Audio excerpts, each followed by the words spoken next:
The What to Read Next podcast helps you build a TBR of future favorite books. In each episode, Lauren and Mean interviews authors and book influencers to recommend books they loved for you to pick up today. If you're an avid reader, always looking for your next great read, then the show's for you.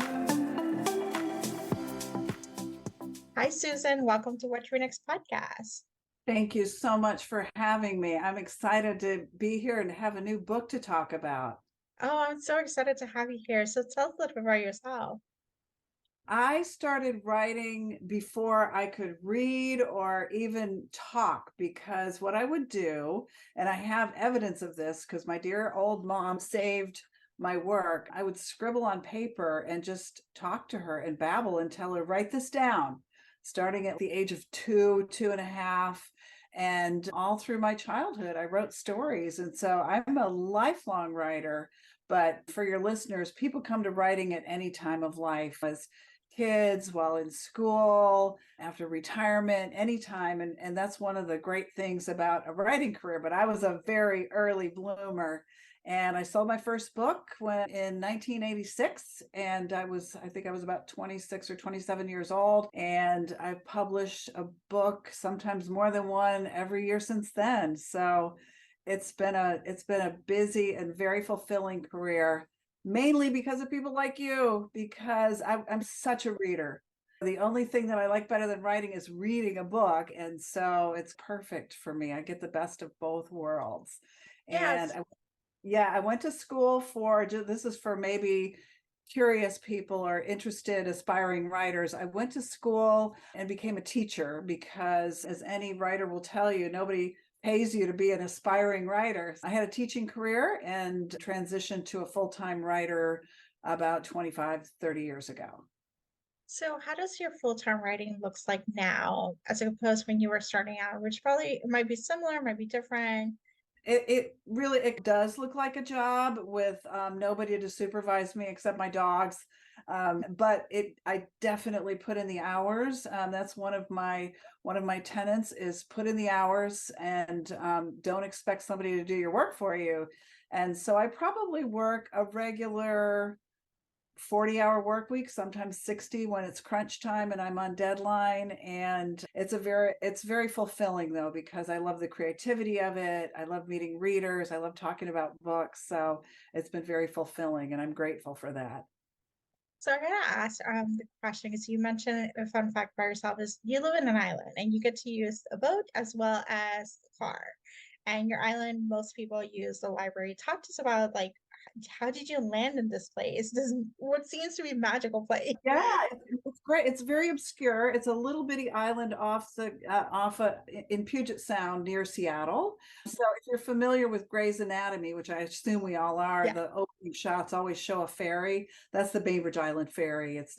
We make crossings. So I'm physically close to the city, but what's nice about that is I can get in my boat and go visit friends or go to dinner or go to the city or pick somebody up at the airport. So it's a little different and a lot more mellow than city traffic. So I feel really lucky to be able to do that. People who see my Instagram posts or my social media posts usually see a lot of pictures of Mount Rainier. It's right outside my window across the sound. And I have a really lovely writing spot. But I should say I've written all kinds of places, in offices and closets, and sitting in my car waiting for my daughter to get through piano lessons. I drag my writing with me wherever I go. I love this. And so you mentioned that you're returning to holiday books with the 12 Days of Christmas. So what was it like to write a holiday book after a 10-year quote unquote hiatus from the holiday No, season? it was way more fun than I would have guessed. And it came about because I think it was my literary agent or maybe my editor who said we'd have a Christmas book. And I hadn't written a Christmas book since 2013. I wrote one called Candlelight Christmas. And then prior to that, in 2010, I think it was called Lakeshore Christmas. And they were both part of this book series that I had worked on called the Lakeshore Chronicles. And they're just connected books about a small beautiful town in the Catskills in upstate New York. And they had quite a loyal following, but I strayed away from that because I didn't specifically change publishers, but I changed imprints.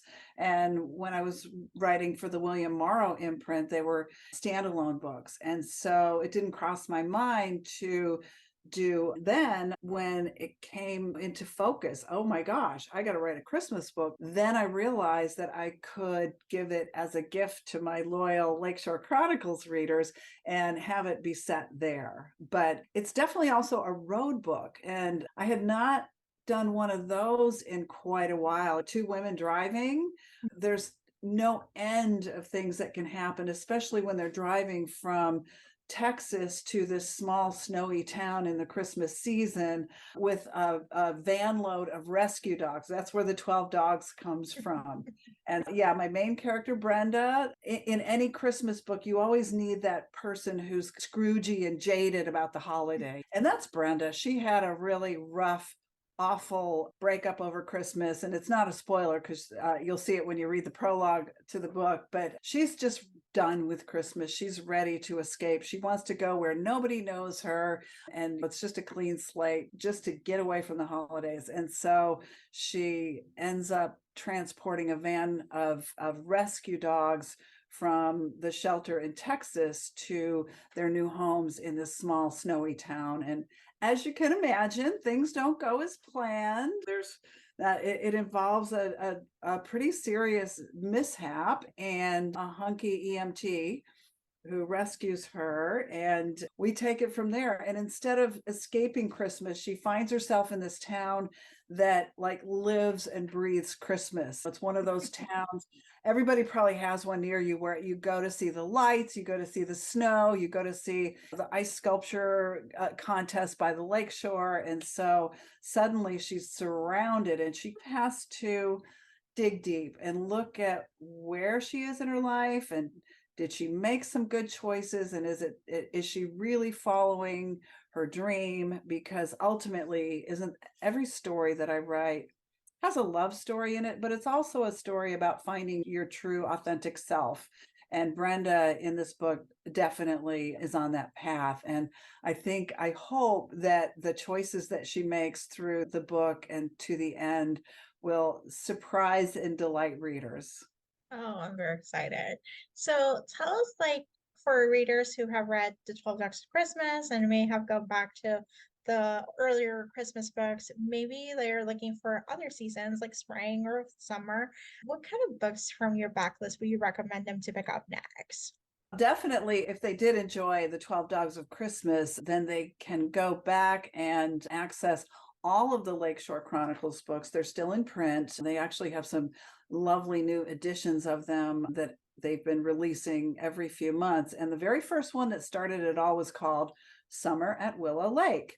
And so that's definitely a summer book. It has to do with reviving an old summer camp and family celebration.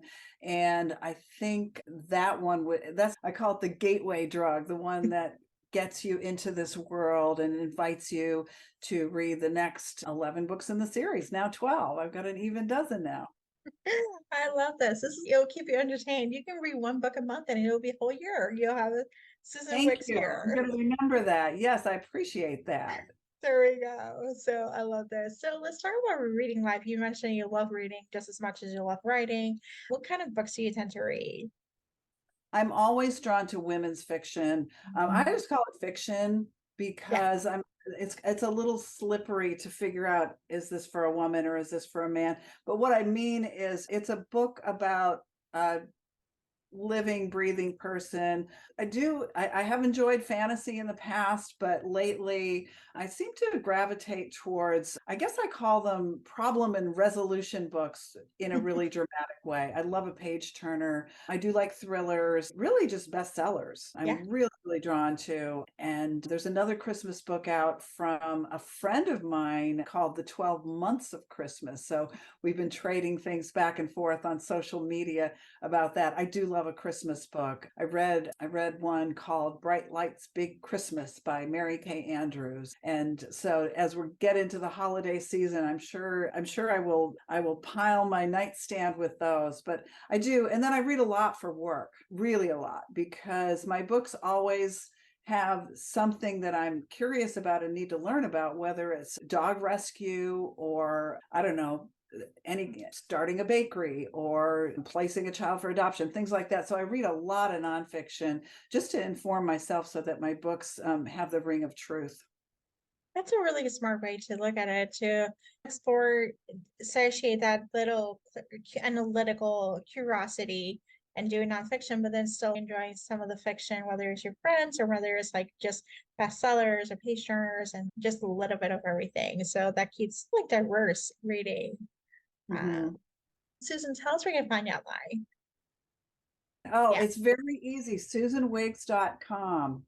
I reserved my domain name in the last century and I cling to that. And then of course all the social media channels can be accessed there. I tend to get lost on social media, so I'm not super active, but you can always find something relevant on usually Instagram for me. And that's where I seem to get a lot of book recommendations. And lately I've discovered a lot of books through Pinterest. If you're Mhm. familiar with that, I'm on Pinterest, and I always try to make a pin board with relevant things from whatever book that I happen to be working on. Oh my gosh, I need to now stake out your Pinterest board. So like, Yes, what are the please do. aesthetics? Please do. And I will reciprocate. I'll look for your pins on Pinterest. Yes. Oh, I love this. So thank you, Susan, for being in the show. You're so welcome. Happy reading to everyone and happy holidays. If you enjoyed this podcast, feel free to share with friends, subscribe, rate, and review the show. This is the easiest way to support the podcast. For a list of books mentioned and other book recommendations, please visit watchrenexblog.com. Thank you so much for listening and happy reading.